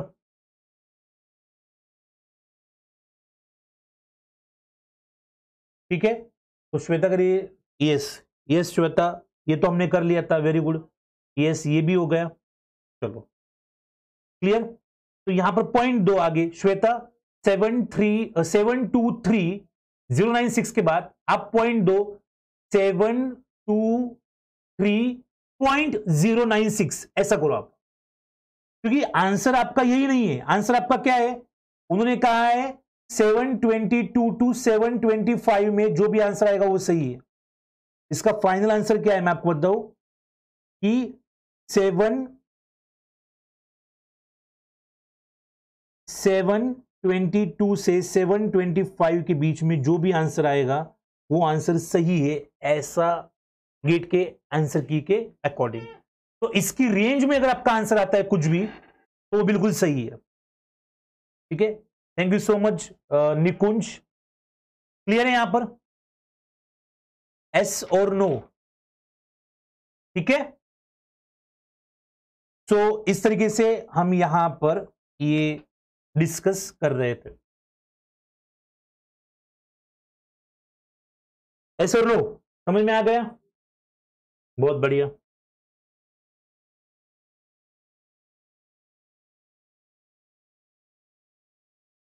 चलो अब मैं वापस आता हूं। Very good.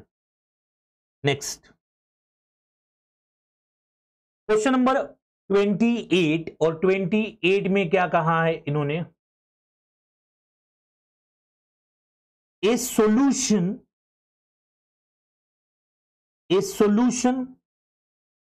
containing GTP has molar extinction coefficient of 1.55 into 10 to the power 4 मोल, और जो भी वैल्यू है, at a given wavelength the concentration of GTP solution is 1.290 into 10 to the power -5. The absorbance of GTP solution in 1 centimeter curvature at the same wavelength will be. Clear? एक solution GDP का, उसका molar extinction coefficient कितना है? 1.55 into 10 to the power 4. एक wavelength दे रखी है। The concentration of GTP is what? 1.2 into 10 to the power -5. The absorbance of GTP solution in 1 centimeter curvature at the same wavelength will be. So absorbance is equal to epsilon LC. Clear? Absorbance is equal to Beers and Lambert's law क्या कहता है? Absorbance is equal to epsilon LC. तो यहां पर absorbance हमें निकालनी है। Epsilon is what? Molar extinction coefficient. Molar extinction coefficient is absorption. L है यहां पर, that is path length. C is the concentration. तो absorbance is equal to molar extinction coefficient कितना है? 1.55 into 10 to the power 4. Clear? Path length कितनी है? 1 ही है। Into path length, क्योंकि यहां पर 1 सेंटीमीटर का वेट दे रखा है, इनटू C इज कंसेंट्रेशन। कितना है GTP solution concentration? 1.290 into 10 to the power -5. तो इसको सिंपल सॉल्व करें तो absorbance is equal to 1.55 into 1.290 into 10 to the power -1. इसको सॉल्व करो, जो भी आंसर आएगा वो आपका फाइनल आंसर होगा। क्लियर? तो 1.5 इंटू 1.290 इंटू यहां पर 10 to the power 1. यस, तो एब्सोल्युटली राइट श्वेता, आंसर जो है 1.9, उन्होंने क्या दे रखा है? 1.19 1.19 आ रहा है या 1.99 आ रहा है या फिर 0.19 आ रहा है? क्या आ रहा है एग्जैक्टली? ठीक से देखिए एक बार। यस ज्योति, गुड मॉर्निंग।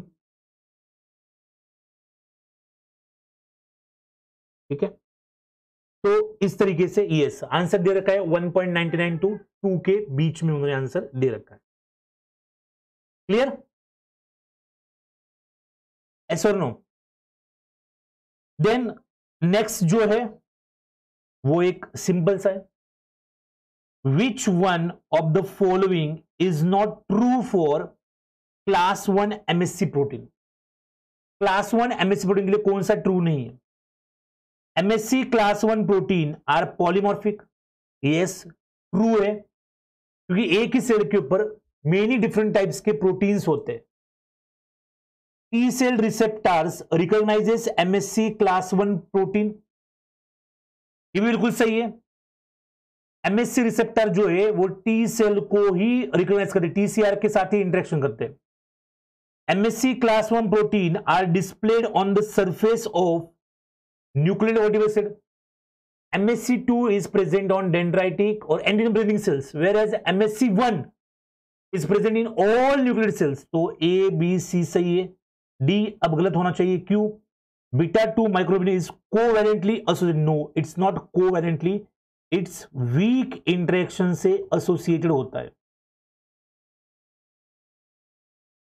वीक इंटरेक्शन से क्या होता है? ये एसोसिएटेड। ये देखो डायग्राम, क्लियर? तो पहली चीज एमएससी क्लास 1 और पॉलीमॉर्फिक। पॉलीमॉर्फिक मतलब क्या? एक सेल है, इस सेल के ऊपर एक एमएससी है, यहां पर एक सेल है और इस सेल के ऊपर एक एमएससी है, और ये एमएससी डिफरेंट टाइप का है।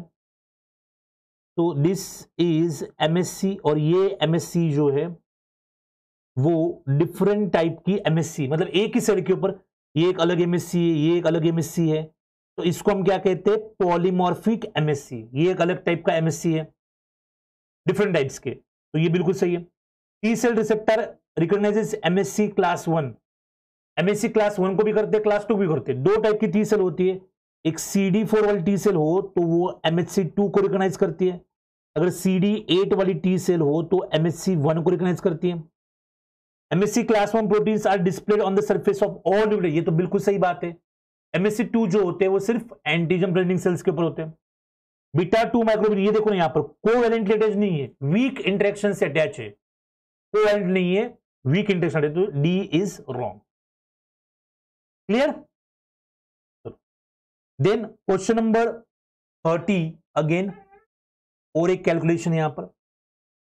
इन an enzyme catalyse reaction the initial reaction velocity is only 1/4 of its maximum velocity.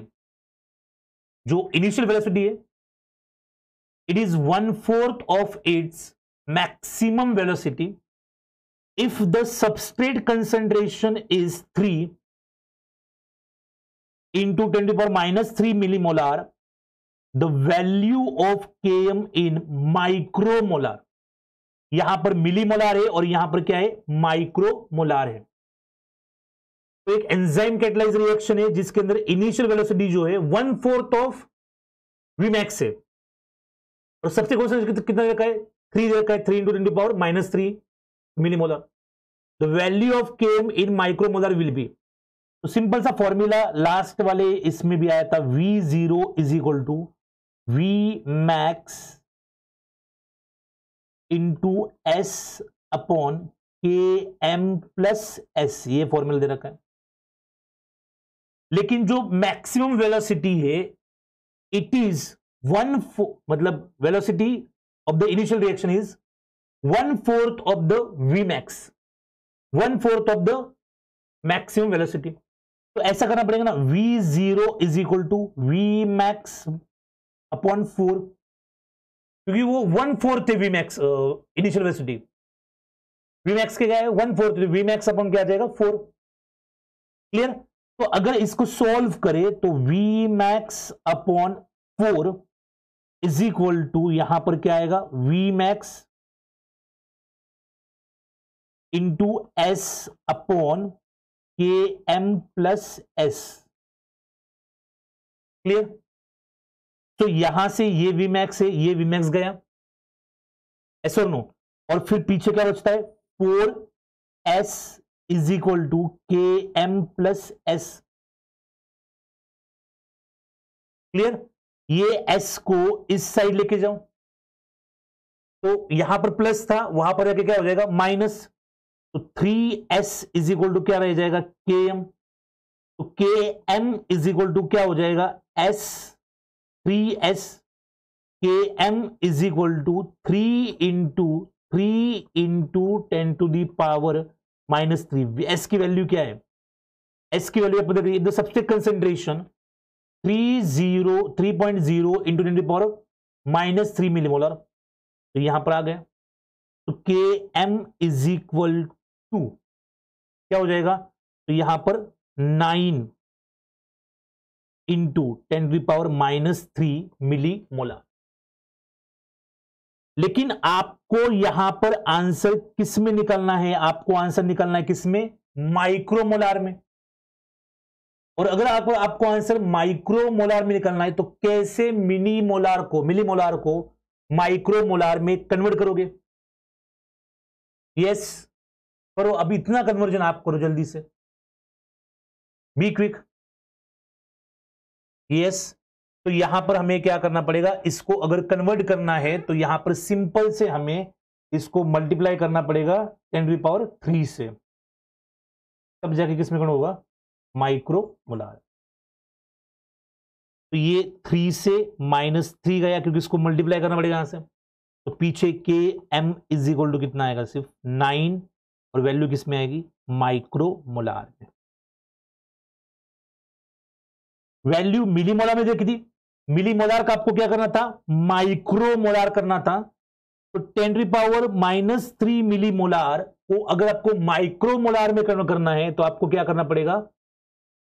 Into 10⁻³ करना पड़ेगा, यानी कि 1 मिलीमोलार इज इक्वल टू 10⁻³ माइक्रोमोलार। ऐसा सिंपल सा कैलकुलेशन आप कह सकते हैं।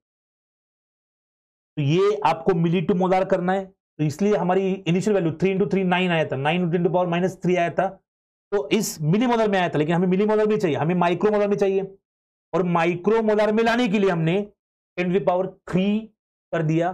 तो ये 3 और ये -3 ये चले गए, पीछे बचता है 9 माइक्रोमोलर।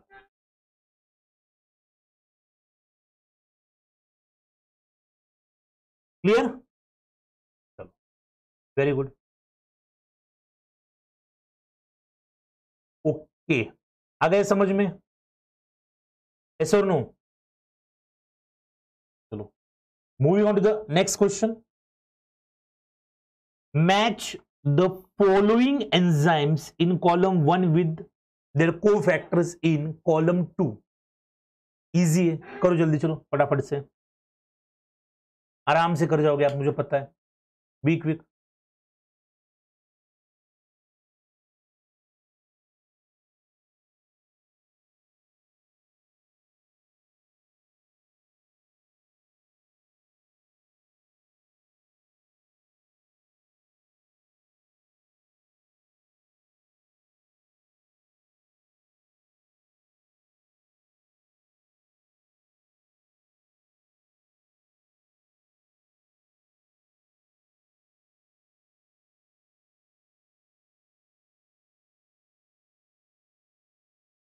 जोड़ो, जितना हमने डिस्कशन किया था वही से जोड़ो इसको।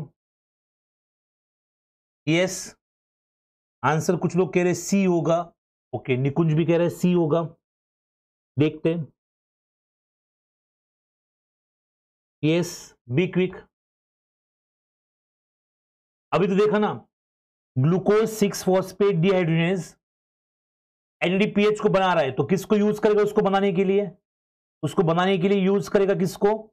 एनएडी को। तो एस का 2 होना चाहिए, एस का 2 यहां पर नहीं तो ऑप्शन गया, यहां पर है, यहां पर है, तो ये ऑप्शन गया। सी आंसर तो हो ही नहीं सकता।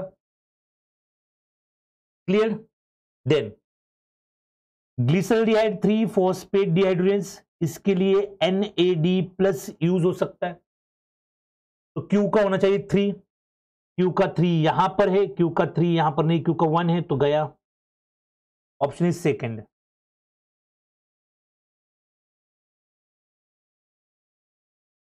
चीजें कॉम्प्लिकेट करने की जरूरत ही नहीं है। पी का 4 आएगा। पायरुवेट कार्बोक्सिलेज का क्या आता है? थायमिन पायरोफॉस्फेट ही आता है। और पायरुवेट कार्बोक्सिलेज का क्या आएगा? बायोसाइटिन। बिल्कुल भी चीजें कॉम्प्लीट करने की जरूरत नहीं, आराम से इजीएस्ट वे से आप यहां पर इसको समझ सकते हो क्वेश्चन नंबर 31 को। Then question number 32, match the molecule in column 1 with its function in column 2। Column 1 का जो फंक्शन था वो कॉलम 2 के लिए मैच करते हैं। एक है cholera toxin, pertussis toxin, IP3, caffeine. कितनी बार ये कोलेरा पर्टुसिस हमारे इसी IFS ऑनलाइन के चैनल पे हमने पढ़ाया है इनको। यहां पर ये लेक्चर्स को आप एक्सप्लोर कर सकते हो, देख सकते हो आप। तो कोलेरा टॉक्सिन क्या करता है? जी अल्फा स्टिमुलेटरी को मॉड्यूलेट करता है। जी अल्फा स्टिमुलेटर को क्या करता है? उसकी जीटीपेज एक्टिविटी को इनहिबिट करता है। तो कोलेरा टॉक्सिन पी का क्या आएगा? 3। तो पी का 3 यहां पर है, पी का 3 यहां पर है, पी का 3 यहां पर है, तो ये गया और ये गया। पर्टुसिस टॉक्सिन मॉडिफाइड जी अल्फा इनहिबिटरीज को इनएक्टिव स्टेट में इसका क्या करता है? एडीपी राइबोसाइलेशन, जिसकी वजह से साइक्लिक एमपी इंक्रीज होती है, क्योंकि ये इनहिबिटरी है तो एड्रेनल साइकिल को इनहिबिट करता है। तो पर्टुसिस क्यू का क्या होगा? 1। तो क्यू का 1 यहां पर भी है, क्यू का 1 यहां पर भी है। IP3 कैल्शियम को बढ़ाता है, हमें पता है। जो स्मूथ एंडोप्लाज्मिक रेडिकुलम के ऊपर कैल्शियम का चैनल होता है, लिगेंड चैनल, उसको ओपन करता है। तो आर का क्या होगा? 4। आर का 4 यहां पर है, यहां पर नहीं है, तो ये आंसर आएगा फर्स्ट। तो answer would be A. Yes Pooja, Manoj, Nikunj, Jyoti, Fatima, Raveena, very good. The next, यहां पर क्या है? सिंपल सा क्वेश्चन है। In an in vitro dehydrogenation reaction of succinate catalyzed by succinate dehydrogenase, malonate is added. Malonate add किया. Which one of the following curve represents the effect of malonate on the catalysis of succinate dehydrogenase? तो as we know succinate dehydrogenase जो है वो Krebs cycle का enzyme है। Clear? Malonate उसका inhibitor है। और कैसे इनहिबिट करता है मैलोनेट? तो मैलोनेट इनहिबिट जो करता है वो कंपिटिटिव इनहिबिशन करता है।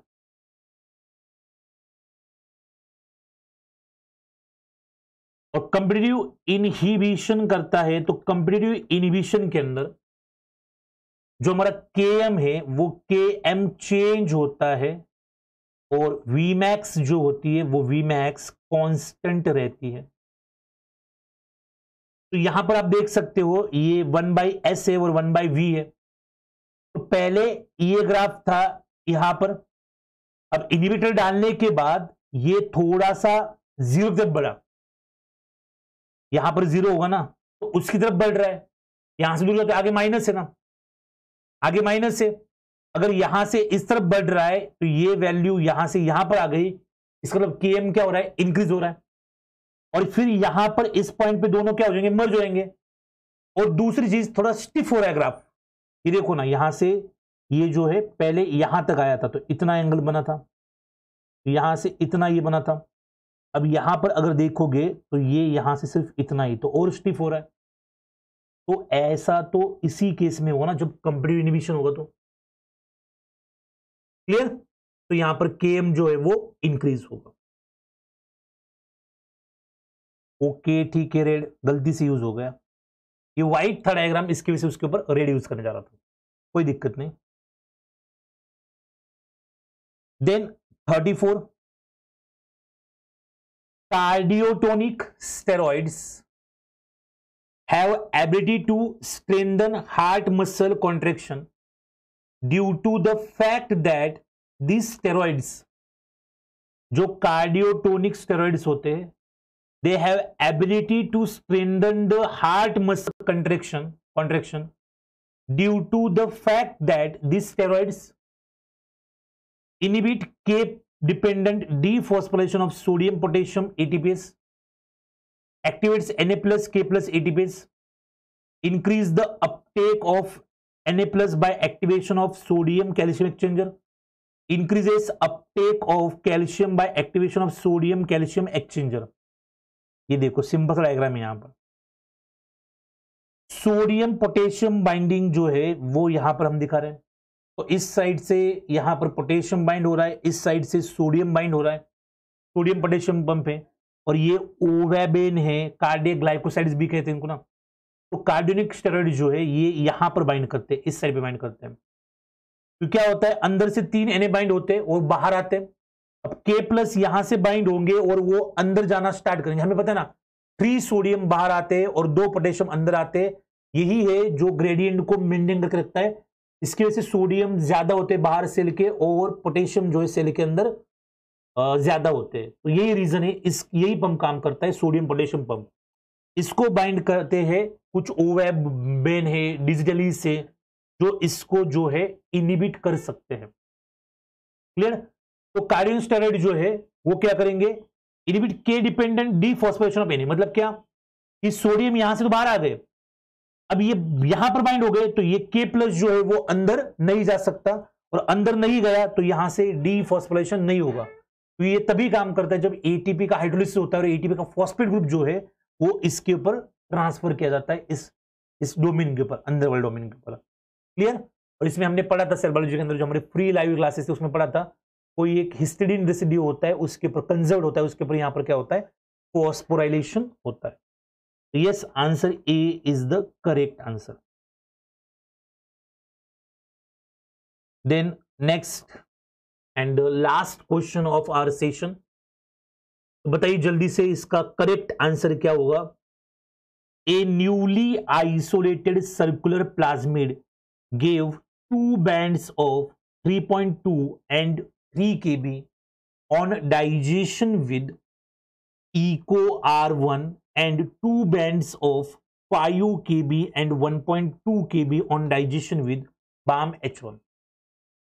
एक आपके पास सर्कुलर प्लाज्मिड है, अगर EcoR1 से कट करते, EcoR1 से 3.2 का एंड 3 के 2 बैंड मिलते हैं। अगर आप BAM-H1 से कट लगाते हो, BAM-H1 से, तो एक बैंड मिलता है 5 kb का और एक मिलता है 1.2 kb का। Double digestion with EcoR1 and BAM-H1, दोनों से डाइजेस्ट किया, BAM-H1 से भी किया और EcoR1 से किया। yielded 4 bands of 2.6 kb, 2.4 kb, 0.8 kb and 0.4 kb। तो 2.6 kb, 2.4 kb, 0.8 kb, 0.4 kb, ऐसे 4 बैंड से digestion with SAL1 lead to disruption of ampicillin resistant gene cascade। The correct restriction map is, इसका करेक्ट रेस्ट्रिक्शन मैप जो है वो कौन सा होगा। यस, बताओ जल्दी। Digestion with SAL1 leads to disruption of ampicillin resistant gene. The correct cassette, ये 4 डायग्राम है, इसमें से कौन सा करेक्ट होगा। इसमें बहुत सिंपल सा ट्रिक है, बहुत इजीएस्ट ट्रिक है जो आपको ढूंढनी है। आप तो बताइए जल्दी, चलो बी क्विक। बहुत सिंपल ट्रिक है, बी क्विक, बताइए। Yes,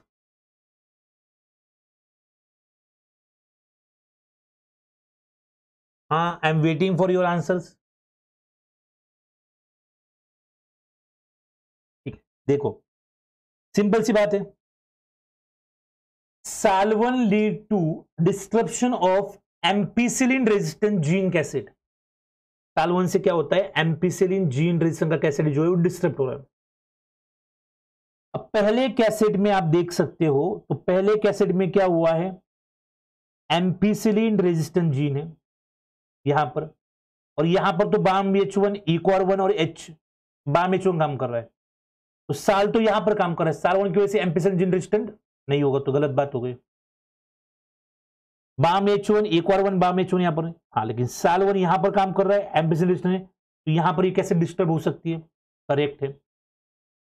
BAM-H1, EcoR1, BAM-H1 ampicillin resistant ये है, लेकिन SAL1 यहां पर कट कर रहा है, लेकिन एम्पिसिलिन रेजिस्टेंट कैसे डिस्टर्ब होगी, होगी नहीं इसमें, तो गलत बात है। कुछ भी करके देखो कि एम्पिसिलिन जीन रेजिस्टेंट जो है वो कैसेट डिस्टर्ब होनी चाहिए साल 1 ने।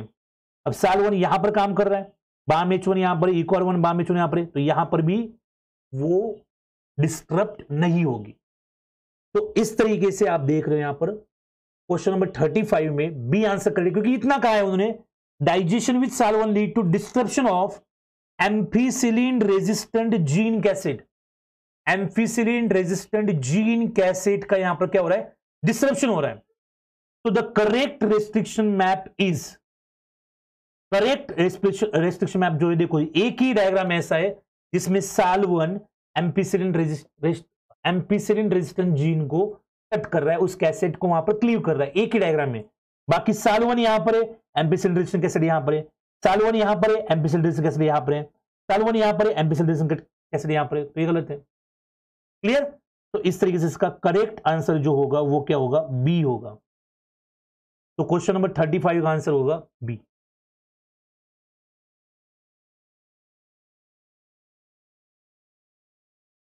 क्लियर?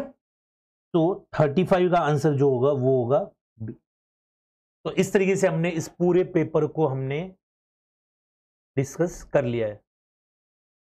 चलो क्या कह रहे हैं यहां पर, सोमेन कह रहे कि if it inhibits how contraction occur. किस चीज का कॉन्ट्रैक्ट, कौन से क्वेश्चन की बात कर रहे हो सोमेन? Na+K+ATPs की बात कर रहे हो क्या? ओके, अगर ये इनहिबिट हो गया तो जो हमारा इंट्रासेलुलर कैल्शियम का स्टोरेज है वहां से कैल्शियम बाहर निकलता है। कैल्शियम की कंसंट्रेशन साइटोसोल में अगर ज्यादा हो गई तो फिर उसकी सिग्नलिंग की वजह से कंट्रैक्शन जो है वो अकर होता है।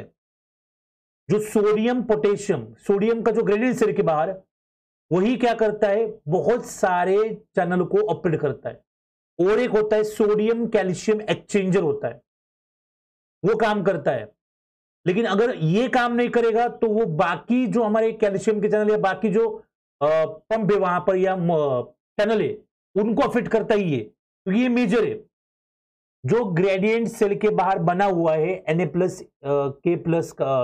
का सेल के बाहर और K+ का सेल के अंदर जो ग्रेडियंट बना हुआ है उसको मेंटेन कौन कर रहा है, तो हमारे Na+ K+ sodium potassium pump. अगर उसको इनहिबिट कर दिया सोडियम पोटेशियम पंप को तो फिर वो ग्रेडियंट नहीं बन पाएगा, और उस ग्रेडियंट के ऊपर जितनी भी चीजें डिपेंडेंट थी वो सारी चीजें जो है वो अब काम नहीं करेगी। आप एक सिंपल सा काम करिए, यहां पर जो हमारा मेरा सेल बायोलॉजी का जो सीरीज है उसमें ट्रांसपोर्ट का लेक्चर देखिए आप।